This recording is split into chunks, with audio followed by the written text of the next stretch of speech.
Earnings देखें तो pre Covid काफ़ी साल तक डिमोनेटाइजेशन, जीएसटी एंड उसके पहले भी market mid single digit return दे रहे थे, Sensex level earning, companies earning, हाँ ओवरऑल अर्निंग्स। अब वहाँ से हटके अब लास्ट 2-3 साल में अर्निंग्स ग्रोथ बहुत तेज़ी से आई है। हाँ जी। वापस पी रेटिंग हो जा रही है। तो ये अर्निंग्स ग्रोथ का वापस एक नैरेटिव बन रहा है कि ये अगर अर्निंग्स ग्रोथ इसी तरीके से आते रही, तो ये बाज़ार को सपोर्ट करती रहेगी बिल्कुल। And we may see a longer bull run. Yes, इसमें आपका कितना विश्वास है? I fully agree.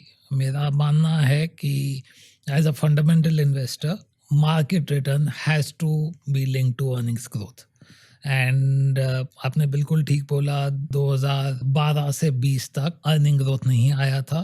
कई रीज़न हैं उसके, इंक्लूडिंग एनपीए साइकिल हो गया था, काफ़ी बैंक भी लॉस में जा रहे थे, और कोविड के बाद से लास्ट 3 साल में 24% की दर से अर्निंग्स बढ़े हैं। बट अगर हम ये वाला साल देखें, FY25 देखें, क्योंकि अर्निंग्स ऑलरेडी इतने बढ़े हैं पिछले 3 साल में, इस साल earnings growth expected in Nifty is only 14%। अच्छा, वापस स्टेप डाउन हो रहा हाँ, क्योंकि बेस भी बढ़ गया है। है। Right.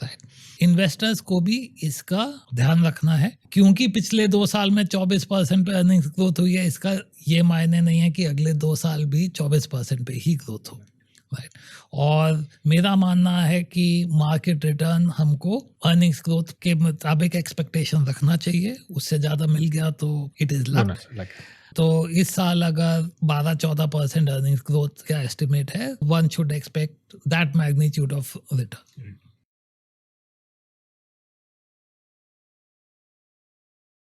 Mutual fund investments are subject to market risks. Read all scheme-related documents carefully. Mutual fund निवेश बाजार जोखिम के अधीन है। योजना संबंधी सभी दस्तावेजों को सावधानी से पढ़ें।